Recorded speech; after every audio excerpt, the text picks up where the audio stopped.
The young and the restless spoilers. The August heat in Genoa City wasn't just a matter of temperature, it was a reflection of the rising tension gripping every corner of this seemingly quiet town. After weeks of whispers, betrayals, and deaths cloaked in the grandeur of a foreign castle, the chaos did not remain overseas. It followed those who survived, latched onto their heels like smoke from a smoldering fire that refused to die out. And at the center of this storm, as expected, stood Cain, a man who had once crafted his plans with precision and finesse, only to watch them unravel in a series of spectacular miscalculations that were now returning to haunt him in ways he never imagined. The truth was simple: Cain Ashby had overestimated his own control and underestimated the wrath of a united Newman family.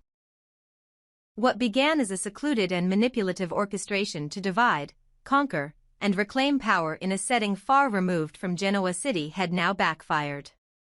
3 lives had been lost, leaving behind ripples of grief and suspicion that could no longer be ignored. Every step he took had been measured in shadows, every deal inked in secrecy. But in his arrogant belief that others were pawns, Cain failed to see that his own position on the board was already exposed. Even the walls of the castle, soaked in spilled secrets and blood, couldn't protect him from what was coming.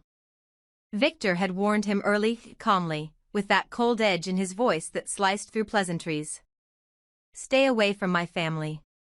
But Cain, with his compulsive need to prove he could manipulate empires like chess pieces, ignored that warning. He believed Victor's age, his legacy, and his fractured relationships would prevent any real retaliation. But Victor had not only remembered. He had waited, calculated, and prepared. And now that the Newman family was no longer fractured but fused by grief, rage, and resolve, they were coming for Cain with a unified force unlike anything Genoa City had seen in years. Nick, driven by a need to avenge those who had been caught in Cain's spiral of destruction, had returned from the estate with more than just bruises. He carried knowledge, evidence, even, that painted Cain in the darkest light. Victoria, long skilled in corporate warfare, had already begun turning Newman Enterprises into a weapon of attrition, preparing lawsuits, severed contracts, and pressure campaigns against every business Cain had touched. Nikki, wounded in ways words could not describe, now stood silently by Victor's side, silent, but not forgiving. Her presence alone was a testament to how personal this war had become. But what Cain had failed to anticipate most was Adam. The one Newman who always danced just outside the boundaries of family loyalty had found his own purpose in bringing Cain down. Adam needed no invitation from Victor, no orders from the family board. He had been quietly assembling information, tracing accounts, blackmail chains, and hidden transactions, waiting for the right time to strike. When he returned to Genoa City, he didn't announce his findings. He used them. Quietly, methodically, Adam exposed Cain's hand to the world. Journalists received tips. Prosecutors got phone calls. Business partners suddenly vanished. The image of control Cain had clung to now lay in pieces. His allies, once loyal, began retreating one by one, fearing their own reputations would drown with his. What was once a perfect plan, executed in a grand estate with elegance and ruthless precision, now seemed like a funeral march for a man too blinded by ambition to see how fragile his power really was. The castle that had hidden so many of his schemes now only served as the backdrop of a crime scene etched in the memory of every survivor. Rumors of what happened behind those thick stone walls spread faster than facts ever could. Guests who returned home spoke in hushed tones, unsure what they had witnessed. Was it murder, manipulation, madness, or all three wrapped in one nightmarish weekend? And while Cain tried to maintain a facade of control upon his return to Genoa City, the cracks were showing. Meetings went unanswered. Former allies refused to return calls. Legal summons began arriving in envelopes marked confidential. But the greatest danger wasn't the law, it was the Newman family, now fully aligned in purpose, driven not just by corporate revenge but by something far more primal, the need to protect their own and ensure that those who threatened them paid the ultimate price. Cain knew it. He saw it in the way people looked at him in public, no longer with fear or respect, but with quiet expectation, waiting to see when and how he would fall. And fall he would. Because when the Newmans decided to destroy someone, they didn't stop until that person was stripped of everything: power, influence, reputation. Victor began the assault with a series of boardroom maneuvers that left Cain's remaining ventures gasping for air. Victoria followed through with public statements that questioned Cain's character and history, carefully crafted to stay just within legal bounds but loaded with innuendo. Nick worked the underground, pulling favors from law enforcement and private investigators who now had enough material to open new inquiries. But Adam? Adam played a different game. He didn't want just to see Cain fall. He wanted Cain to watch everything he built collapse slowly, humiliatingly, piece by piece. And so Adam leaked fragments of truth, one at a time, just enough to raise questions, doubts, and whispers that multiplied until they became deafening. Auditors descended on Cain's operations. Court filings hinted at embezzlement, coercion, and obstruction. A former assistant, long thought loyal, came forward with emails and voicemails, painting a picture of a man who had manipulated events to isolate, trap, and in some cases, many believed, eliminate those who opposed him. And through it all, Cain refused to bend. He insisted he was being set up, that the Newmans were orchestrating a revenge plot to frame him. He pointed fingers at Adam, at Victor, even at his former partner Jill, but every time he spoke, his credibility frayed a little more. Because people didn't forget what had happened at the castle. They remembered the screams, the lights going out, the blood on the marble floor. They remembered how some never came back. And they knew that Cain had been the architect of that doomed gathering. The air in Genoa City had changed. What was once a playground of discreet manipulation and quiet betrayal was now a war zone of open consequences. And while the Newmans prepared their final moves, Cain had fewer and fewer places to turn. His empire was eroding. His name, once synonymous with strategy, now evoked only suspicion and fear. But perhaps most tragic of all was that Cain still believed he could salvage his legacy. Still believed he could outplay the Newmans in a town that had become their fortress. He didn't understand that this wasn't just about business or family politics anymore. This was about retribution. About justice, for the lives lost, the betrayals unearthed, and the trauma that still echoed in the nightmares of those who barely escaped the castle's hold. The question now wasn't if Cain would fall. It was how much farther he could sink before the final strike landed. And when it did, it wouldn't come with theatrics or a dramatic courtroom gasp. It would come in silence, a signature on a warrant, a frozen account, a partner's sudden withdrawal, a name erased from the city's business registry. By the time Cain truly understood that he had lost, Genoa City would have already moved on without him. But the scars he left behind? Those would remain. In August, the heat may rise. But for Cain Ashby, the real fire had only just begun. In the aftermath of blood spilled under the golden lights of a southern French villa, Lily returned to Genoa City a woman haunted, not just by the loss of Damien, but by the shadow of a love she once thought she had buried. Damien had entered her life like a gust of wind she didn't know she needed, unexpected, bold, and filled with a vulnerability that shattered her defenses. She had started to believe again, to feel again, to let herself hope. But all of that was violently stripped from her the night Damien died, stabbed in the back by none other than Carter, the same man who had stood loyally by Cain's side for years.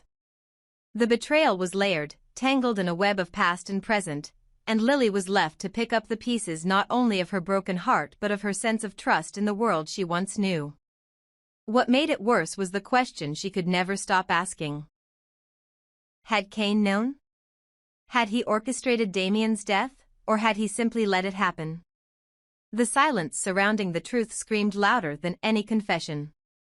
And now, with Damien gone, the absence of his touch and the sound of his laughter created a vacuum that memories could not fill. Lily tried to run from it, diving into work, surrounding herself with distraction, but it crept into her dreams. At first, it was Damien's face she saw, smiling, sometimes bleeding, sometimes silent. But slowly, as the nights dragged on, another face began to surface, older, more familiar, and infinitely more dangerous, Cain's. She dreamed of nights, not the nightmare of blood on marble but the moments just before, when Cain had looked at her with that unbearable intensity, when for a split second she had forgotten everything he had done and remembered only what it felt like to be loved with the kind of desperation that refused to die. It was this conflict between heart and mind that tore Lily apart. Logically, she knew there was no future with Cain. The lies, the manipulation, the damage was too deep. He had chosen secrets over transparency, power over peace. And yet, her heart, stubborn and unyielding, refused to close the door entirely. Memories flooded her, some joyful, some agonizing, and she couldn't help but ask herself if the part of her that still ached for Cain was a weakness or a wound that never truly healed. Now that Damien was gone, that ache had room to grow. And Cain, ever calculating, seemed to sense it. Though he maintained his distance in public, Lily could feel his presence, his glances that lingered too long, his strategically placed messages that tiptoed the line between condolence and invitation. He would wait. He knew her better than most, and he knew patience was his greatest weapon. But Lily wasn't the same woman she had been before Nice. The castle hadn't just claimed Damien. It had unearthed a different version of herself, one hardened by grief, sharpened by betrayal. She no longer sought comfort in nostalgia. If Cain wanted her back, he would have to contend not just with her memories, but with her rage. Elsewhere in Genoa City, another life was unraveling, and the collapse was just as brutal, if not more. Claire had once believed she was finally carving out a place for herself in the Newman Empire, that she had paid her dues and earned a sliver of peace. But peace was never a gift Victor Newman gave freely, and now, after returning from a series of bruising revelations, Claire found herself standing on a precipice, alone, bewildered, and betrayed.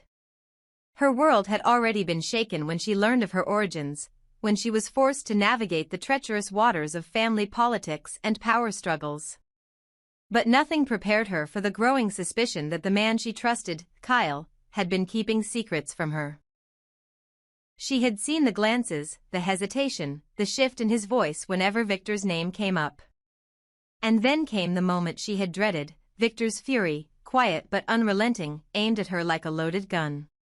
She had dared to go to Kyle before going to the family, an act that Victor viewed as betrayal. No amount of explanations could soothe him. His control, his pride, his obsession with order, none of it tolerated deviation. And so he began to circle, like a hawk above prey, watching, waiting, planning.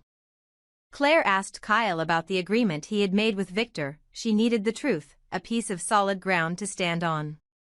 But Kyle, whether out of fear or guilt, had refused to answer. His silence echoed like a verdict. And now, it was no longer a question of whether Claire would find out the truth, it was only a matter of who would reveal it first. Victor, never one to waste leverage, decided he would be the one. Not because Claire deserved honesty, but because he wanted to crush the fragile trust that lingered between her and Kyle. This wasn't just a lesson for Claire, it was a warning to everyone who thought they could outmaneuver him. The moment the truth came out, Claire's heart would splinter. Not only would she learn of Kyle's role in a quiet alliance designed to keep her in check, she would also be confronted with the image of Kyle and Audra, locked in a moment of intimacy she had never been meant to see. That betrayal, layered upon Victor's cold manipulation, would be enough to send Claire into emotional exile. She had fought so hard to build a life of meaning, of identity, and now all of it felt like glass beneath her feet. The Newmans might survive scandal after scandal, but Claire was not made of their steel. She had cracks, the emotional ones, and this revelation might be the one that shattered her completely. Her love for Kyle, so fiercely defended, would feel like a foolish mistake. Her place in the family, once tentative but promising, would now seem like a setup, a cruel illusion designed to keep her obedient. And perhaps most devastating of all, Claire would come to see that in Genoa City, trust was not currency. It was a weakness. Lily and Claire, two women who had walked through the fire of love, betrayal, and identity, now stood at the edge of a storm neither of them asked for. One haunted by the ghosts of a lost lover and the dark magnetism of a man she should hate. The other cornered by a family that demanded loyalty but offered none in return. In a city where love was always conditional, where family was synonymous with leverage, and where truth was a weapon more than a virtue, both women were forced to make impossible choices. To let go or hold on. To forgive or destroy. And in August, when the air turns heavy and tempers flare, Genoa City would bear witness to the fallout of their decisions. Because for all the whispers in the shadows, the true explosions always come from within.